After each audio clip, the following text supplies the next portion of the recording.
এই সময়ের সম্ভাবনাময় অভিনেত্রী যিনি এখন প্রধান ক্যারেক্টারে অভিনয় করেছেন জবা, এই জবার প্রধান ক্যারেক্টার জবা জবা চরিত্র করেছেন। আমি জানতে চাচ্ছি জবাটা করতে গেলে কতটা চ্যালেঞ্জের মুখে পড়েছে? শুরু থেকে বলতে গেলে আমি অনেকবারই বলে এসেছি 450 মেয়ে থেকে জবাকে কাস্ট করা হয়েছে। 5টি ধাপের মধ্যে অডিশন দিয়ে তারপরে আমি জবা হয়েছি। বেশ জার্নিটা একটু কষ্টেরই ছিল, তবে এখন হচ্ছে সুফলটা ভোগ করছি আর কি। কেমন হচ্ছে, দর্শকের কাছ থেকে কেমন রেসপন্স পাচ্ছ? খুবই ভালো রেসপন্স পাচ্ছি, সেটা লক্ষ্য করলে মানে হচ্ছে আমাদের ইউটিউবের কমেন্ট সেকশন বা হচ্ছে রাস্তাঘাটে বের হলেই, তারপরে বাজারে সবাই অলরেডি জবার নামে চেনে আর কি। আমাকে না, শুধু জবার যত আর্টিস্ট আছে সবাইকেই চেনে। জবাটা মানে হিট প্রোডাকশন আর কি দীপ্তর মধ্যে। এই থিয়েটার করে এসেছো যেহেতু, থিয়েটারটাকে কোনো মিস করো না? যাও নিয়মিত থিয়েটার করছো? না, থিয়েটারের সঙ্গে তো আমি যুক্ত আছি, রেগুলার হয়তো আগের মতো যাওয়া হয় না এখন ব্যস্ততার জন্য, অনেকটা টেলিভিশনের কাজের জন্য। তবে থিয়েটার হচ্ছে প্রথম ভালোবাসা, আর আমি নাচের মেয়ে, আমার নাচটাও প্রথম ভালোবাসা। তো থিয়েটার বেস যারা, তারা খুব ভালোই করছে আমার মতে। তো প্রাতিষ্ঠানিক শিক্ষাটা সব অভিনয় শিল্পীরই দরকার। টেলিভিশনে নাটক করছো, ঈদে কী কী কাজ আসবে?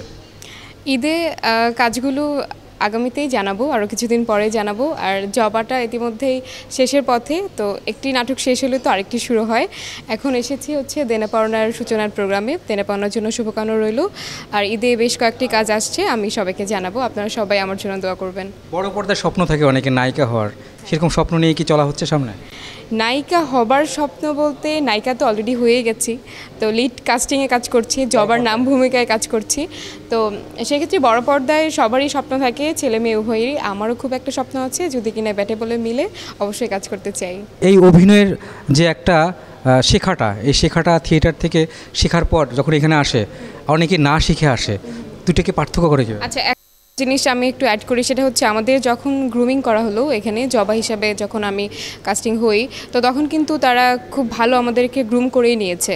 5 দিনের আমাদের একটা গ্রুমিং সেশন ছিল, সেখানে গাজী রাকায়েত স্যার, তানভীর সুইটি ম্যাম, তারপরে আরও অনেকে আছেন, আমাদের ডিরেক্টর আশিস রয় দাদা, আমাদের প্রডিউসার জাহিদুল ইসলাম জাহিদ ভাই, সবাই আমাদেরকে কিন্তু গ্রুম করিয়েছে।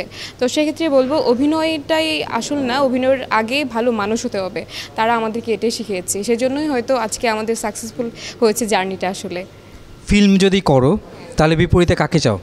না, তখন গল্পের খাতিরে আমার সাথে যাকে যাবে, আমার তার খাতিরে আমাকে যে নেবে, ওই রকম করে। একটা সময় শাকিব খান বা তোমার রাজ কাজ করছে, সিয়াম কাজ করছে, 3 জন থেকে বেছে নেওয়া হচ্ছে?